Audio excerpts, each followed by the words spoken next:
Antes de hablar del movimiento universitario en el régimen franquista, es necesario conocer los pormenores del Sindicato Español Universitario, el SEU. El SEU se constituyó el 21 de noviembre de 1933, días después de la fundación de la Falange. El objetivo del sindicato era conseguir el dominio de la universidad con tareas de difusión y provocación a otras organizaciones buscando la desestabilización del régimen republicano. El Sindicato Español Universitario era de carácter violento, con constantes enfrentamientos con otros estudiantes y la policía y frecuentes tiroteos. Durante la Segunda República protagonizaron más de 20 incidentes, con más de una docena de muertos en las filas del SEU, siendo el más conocido de ellos el de Matías Montero, el 9 de febrero de 1934, al que convirtieron en un mártir. La afiliación al sindicato al principio fue bastante minoritaria, unas 500 personas procedentes de las universidades de Madrid, Sevilla y Valladolid. A finales de 1934 eran 2.300, en el año 36 9.700, año en que fue ilegalizado por el gobierno republicano, y en 1940 su afiliación era de 46.569 personas. Participó activamente en los preparativos del golpe de Estado de julio de 1936 y durante el conflicto la mayoría de sus integrantes eran oficiales del ejército con grado de alférez provisional, ocupando la primera línea de combate. Al finalizar la guerra civil, muchos de ellos se integraron en la División Azul y marcharon a Rusia. El 23 de septiembre de 1939, el gobierno decretó que el SEU será la única organización estudiantil legal en España. Por tanto, se disolvieron todas y se obligó a otros movimientos juveniles, ya fueran carlistas o católicos, a integrarse en las filas del SEU.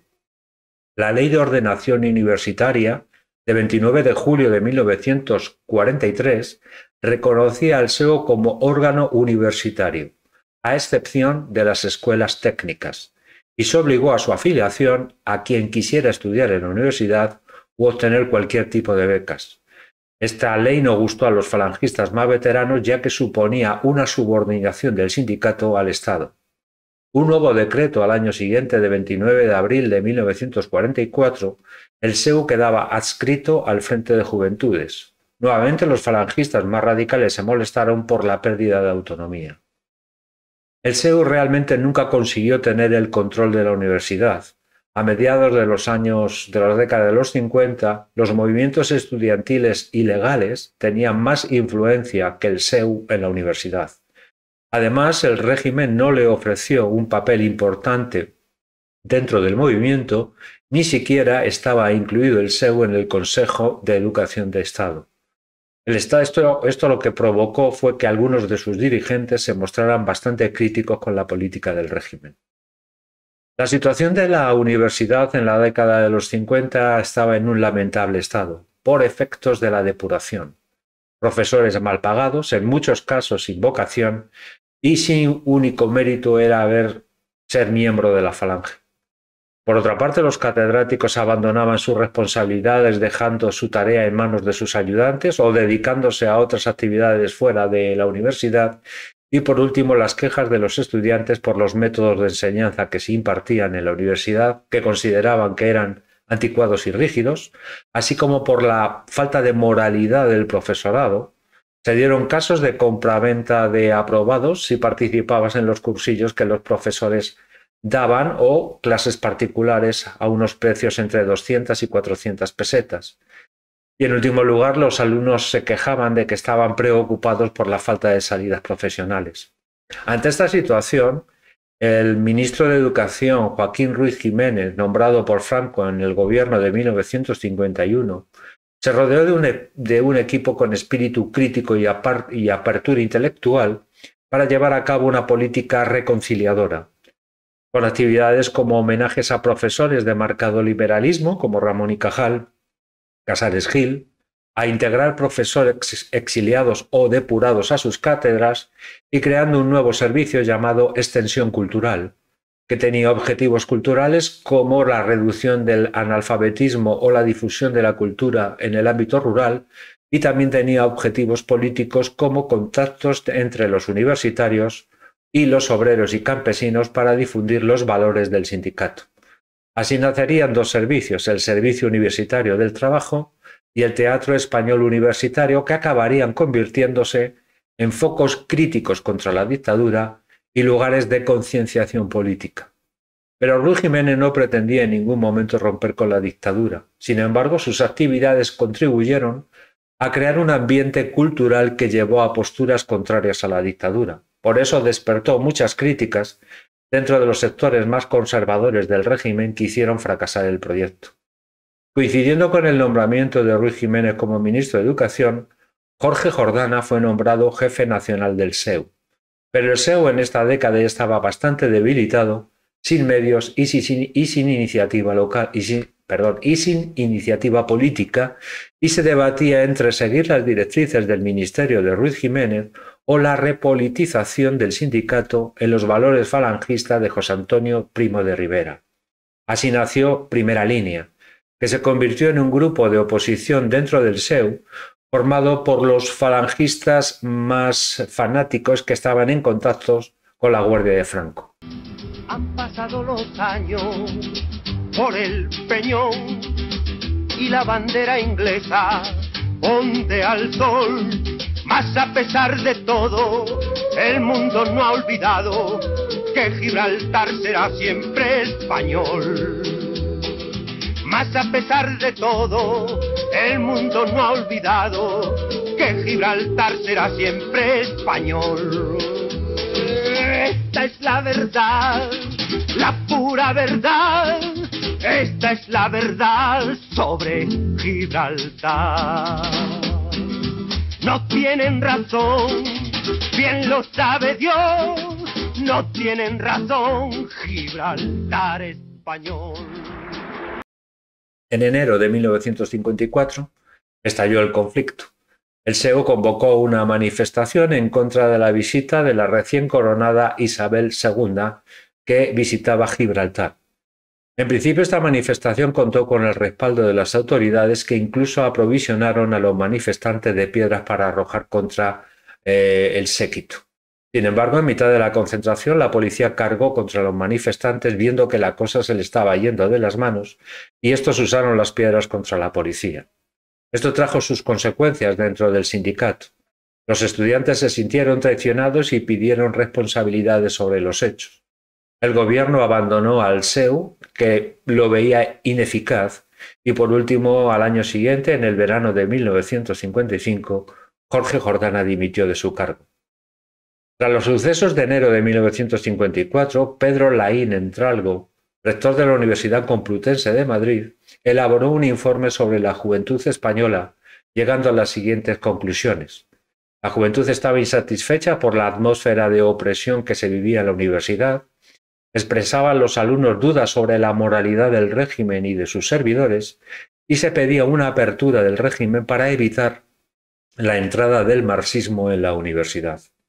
Otro estudio en esas mismas fechas, realizado por José Luis Pinillos, miembro del CSIC, coincidía con las conclusiones del rector de la universidad, diciendo que los estudiantes consideraban a las autoridades políticas y militares como incompetentes e inmorales.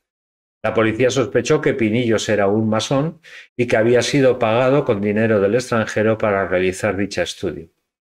Otra consecuencia de los sucesos de enero del 54 fue la aparición de una oposición ligada al Partido Comunista de España.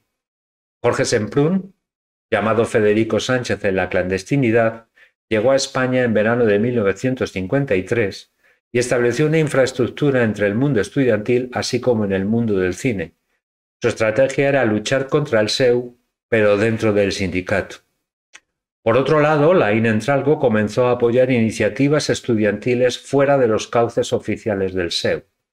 En octubre de 1955, autorizó un homenaje a José Ortega y Gasset que terminó en una manifestación por la calle San Bernardo en dirección al Ministerio de Educación. Pero también autorizó la celebración de encuentros de la poesía y la universidad y un congreso de escritores jóvenes. Para ello les concedió ayuda económica, les autorizó la edición de un boletín y además les dio un despacho en el pabellón de gobierno de la ciudad universitaria para que organizaran los eventos.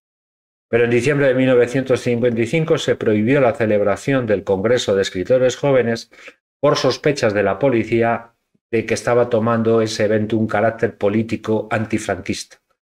La reacción de los estudiantes, liderados por Ramón Tamames, Enrique Múgica, Javier Pradera, entre otros, fue la convocatoria de una celebración de un Congreso Nacional de Estudiantes al margen del SEU.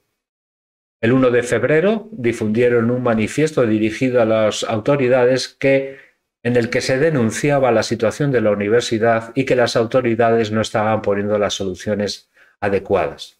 Y solicitaba la celebración de un Congreso Nacional para realizar los cambios necesarios. 3.000 personas firmaron el manifiesto, entre ellas Dionisio Riduejo. Las hojas con las firmas se guardaron en casa de Juan Garrigues Walker, pero estas hojas misteriosamente desaparecieron. Al día siguiente, Primera Línea elaboró un contramanifiesto encargado por el jefe del distrito, cuyo contenido se reclamaba la existencia de un sindicato fuerte y autónomo basado en la doctrina nacional sindicalista hasta ahora ignorada a lo largo de 20 años del régimen franquista. Al día siguiente, el día 3 de febrero, la policía detuvo a los estudiantes que habían elaborado el manifiesto. La cosa se estaba calentando. El 7 de febrero el SEO suspendió las elecciones a delegados en el tercer curso del tercer curso de la Facultad de Derecho, provocando enfrentamientos entre universitarios. Al día siguiente la Guardia de Franco asaltó la Facultad de Derecho y el Colegio de Estudio. El rector, Laín Entralgo, calificó estos hechos como bochornosos y convocó una junta de gobierno, pero esta junta no llegó a ningún tipo de acuerdo. El 9 de febrero hubo un enfrentamiento entre falangistas y estudiantes de Derecho.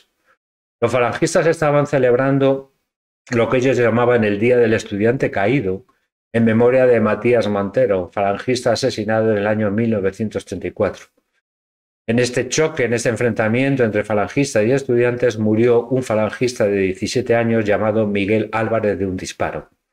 La versión oficial es que fueron los estudiantes los autores de este asesinato, pero ellos no llevaban armas. Lo que sí llevaban eran los falangistas y la policía. El gobierno suspendió las clases durante 3 meses. Hubo detenciones que oscilaron entre los 15 días y 4 meses de cárcel. Laín Entralgo dimitió del cargo de rector. El decano de la Facultad de Derecho fue cesado y el ministro de Educación, Ruiz Jiménez, fue sustituido.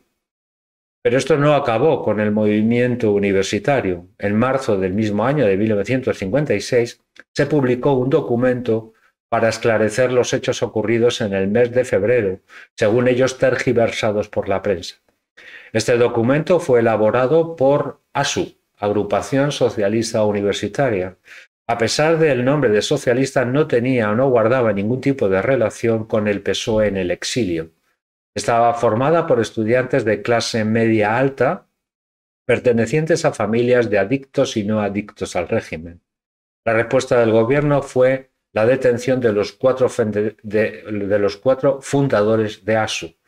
El 5 de abril de 1956 se publicó un nuevo documento, esta vez con ayuda del Partido Comunista de España por la falta de medios y de recursos de la Asociación Socialista Universitaria, en el que se pedía la unión de todos los universitarios para reclamar la libertad de los detenidos, la reposición en el cargo de Laín Entralgo y la celebración de un Congreso Nacional de Estudiantes. Además, declararon huelga durante 48 horas.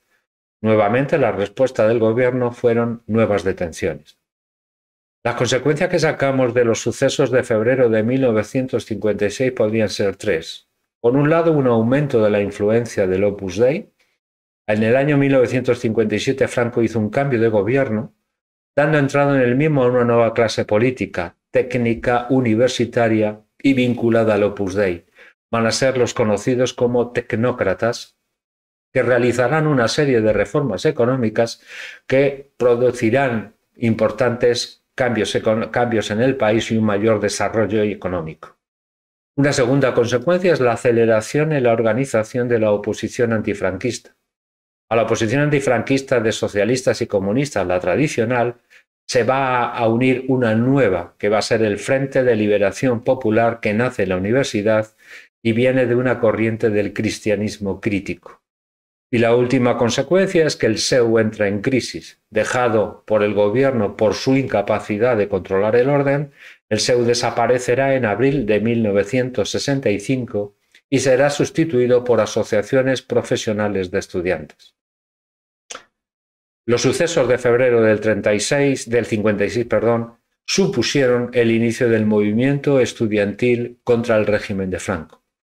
Los jóvenes universitarios, sin recuerdo directo de la guerra civil, fueron educados en la contradicción de la revolución pendiente de la Falange y de una Europa democrática. Y estos jóvenes empezaban a creer y a conocer lo que ellos querían. Lo que ellos querían era vivir en libertad.